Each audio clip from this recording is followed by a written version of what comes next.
అదే RTV app వార్తల్ని క్షణాల్లో చదివే అవకాశం ఉంటుంది. ఒక న్యూస్ పేపర్, ఒక టెలివిజన్ ఛానల్ మీ చేతుల్లో ఎప్పుడు ఉంటాయి.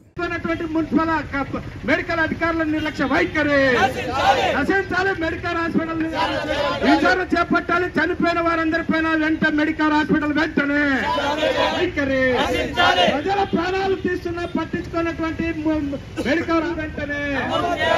ప్రైవేటు కార్పొరేట్ హాస్పిటల్స్ డబ్బు మీద ఆశతో, డబ్బు యావతో మృత్యు కుహారాలుగా మారుస్తున్నారని, మృత్యు ఘోష ఘోషిస్తుందని ఇవాళ మెడికవర్ హాస్పిటల్ ముందు ఆందోళన చేస్తున్నారు. మనతో మాట్లాడడానికి సిపిఐ నాయకులు ఉన్నారు. సార్ చెప్పండి, ఈరోజు ప్రైవేట్ కార్పొరేట్ హాస్పిటల్స్ ఏం జరుగుతుంది? కర్నూలులో ప్రైవేటు కార్పొరేట్ ఆసుపత్రుల యొక్క దోపిడీ చాలా విపరీతంగా మితిమీరిపోయింది. గత 2-3 రోజుల కిందట ప్రమాదవశాత్తు వెంకటరమణ అనేటువంటి ఒక పేషెంటు తలకు గాయాలై ఇక్కడ మెడికవర్ హాస్పిటల్కి వచ్చారు. ఈ హాస్పిటల్ కూడా కొత్త బస్ స్టాండ్కి పక్కనే ఉంది. ఈ హాస్పిటల్లో చేరిన తర్వాత చనిపోయాడు. చనిపోయిన తర్వాత ఒక డాక్టర్ ఏమో చనిపోయాడని చెప్పారు. ఆయన చెప్పినాక మళ్ళీ 2-3 గంటలకి ఇంకో డాక్టర్ వచ్చి లేదంటే బతికాడని చెప్తారు.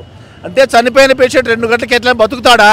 అంటే డబ్బులు గుంజడానికి ఒక రోజంతా ఎక్కువ పెట్టి ట్రీట్మెంట్ ఇచ్చేట వీళ్ళు యాక్షన్ చేసి, నటన చేసి, డ్రామాలు చేసి 4 లక్షల రూపాయలు బిల్లు వేశారు. ఒక మాటలు చెప్పాలంటే ఈ మెడికవర్ హాస్పిటల్ పేదల రక్తాన్ని పీలుస్తూ ఉంది, దోచుకుంటుంది. ఇది అద్దాల మేడలు కట్టారు. ఎవరబ్బ సొమ్ముని అద్దాల మేడలు కట్టారు? పేద ప్రజల యొక్క సొమ్మును దోచుకొని మేడలు కడతారా? పేషెంట్లు అంటే చులకనా? కష్టం చేసే రైతులు, కూలీ వాళ్ళు, పేదవాళ్ళు, రోడ్డు పక్కన వ్యాపారం చేసేవాళ్ళు రూపాయి డబ్బులు కూడబెట్టుకుంటే వాళ్ళకేం జబ్బులు వస్తే, హాస్పిటల్లో బాగైతాదని వస్తే కొంతమంది బాగా చేసి బాగైనా కానీ పదే బిల్లులు వేస్తున్నారు. దొంగ బిల్లులు వేస్తున్నారు. లక్షల బిల్లులు వేస్తున్నారు. ఒక్క పేషెంట్కి 5 లక్షలు, 6 లక్షలు, 10 లక్షలు బిల్లు వేస్తారా? ఎవరబ్బ సొమ్మని? వీళ్ళు మంది సొమ్ము తిని బలిసిపోయారు. దున్నపోతులకు బలిసారు. దీంట్లో పనిచేసే వాళ్ళు, మేనేజర్లు. అంటే చులకలు వచ్చినారా? పేదవాడు హాస్పిటల్కి వస్తే దోచుకోవడమే వీళ్ళ పని అయిపోయింది. రమణ చనిపోయాడు, బతికినట్లు సృష్టించారు. పదే దొంగ బిల్లులు వేశారు. లేదండి బాగుంటుందని చెప్తారా? కాబట్టి కర్నూలు టౌన్లో ఇలాంటి ఆసుపత్రులు చాలా ఉన్నాయి. వాటన్నిటి కొద్ది ఎక్కువ మెడికవర్ ఆసుపత్రి అనేది దోచుకోవడానికి పుట్టింది. ఇంత జరుగుతున్నా జిల్లా కలెక్టర్ గారు కానీ, వైద్య ఆరోగ్య శాఖ జిల్లా అధికారి కానీ ఏ మాత్రము చర్యలు తీసుకోవడం లేదు. దొంగ బిల్లులు వేసి ఆసుపత్రి తక్షణమే తాళాలు వేయాలా? పక్కనే పోలీసు వాళ్ళు ఉన్నారు. మీరు తాళం తెచ్చుకోపోండి. తాళం ఏంటి? ఆసుపత్రికి తాళాలు లేవా? మేము తాళం తెచ్చిస్తాం. వెంటనే సీజ్ చేయాలా? ఆసుపత్రి యాజమాన్యం మీద కేసులు పెట్టాలా?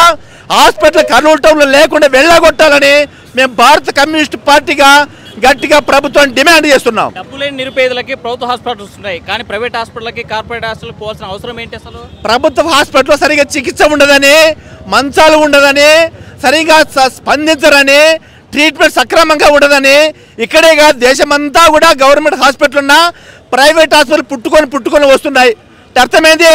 గవర్నమెంట్లో సరిగా ట్రీట్మెంట్ ఉండదు, పట్టించుకోరు, మందులు ఉండవు, వెంటనే స్పందించరు, డాక్టర్ రారు.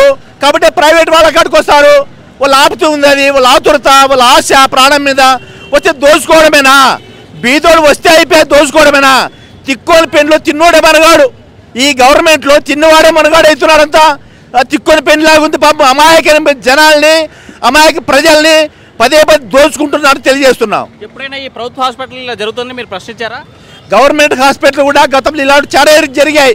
గోవిందం అనేటువంటి ఒక ఆమెకి అనవసరమైన వేరే పేషెంట్కి ఎక్కించాల్సిన రక్తం ఎక్కిస్తే చనిపోయింది. ధర్నా చేశాం, నిరాహార దీక్ష చేశాం. అప్పట్లో ఉన్నటువంటి వైఎస్ఆర్ గవర్నమెంట్ 50,000 రూపాయలు చెక్కు కూడా ఇప్పించాం మేమే దగ్గరుండి. గవర్నమెంట్ హాస్పిటల్లో అన్యాయం జరిగినా ప్రైవేట్లో జరిగిన అన్యాయమే. తప్పే, ఒప్పే అవుతుంది. తప్పిది. మీరు చెప్పండి, ఎందుకోసమని ప్రభుత్వ హాస్పిటల్ వదిలేసి ప్రైవేట్ హాస్పిటల్కి వస్తున్నారు? ప్రైవేట్ హాస్పిటల్ని ప్రోత్సహిస్తున్నటువంటి ఈ వైద్యుల జిల్లాధికారి యంత్రాంగం ఎలా ఉంది? ఇక్కడ ప్రైవేట్ హాస్పిటల్ ఆశ్రయించడానికి ప్రధాన కారణం ఒకటి, వీళ్ళంతా కూడా ఆర్ఎంపీ డాక్టర్లు పెంచి పోషిస్తూ ఉన్నారు. పెంచి పోషిస్తున్నారు అనడానికి వీళ్ళ జేబు నుండి డబ్బులు ఇవ్వడం లేదు. పేషెంట్ పైనే వేసిన బిల్లులో 10%, 20% పేషెంట్ జేబు నుండి లాక్కొని ఆర్ఎంపీ డాక్టర్లకు ఇస్తూ ఉన్నారు. వీళ్ళకి వచ్చిన బిల్లులో నుండి ఇవ్వడంలే.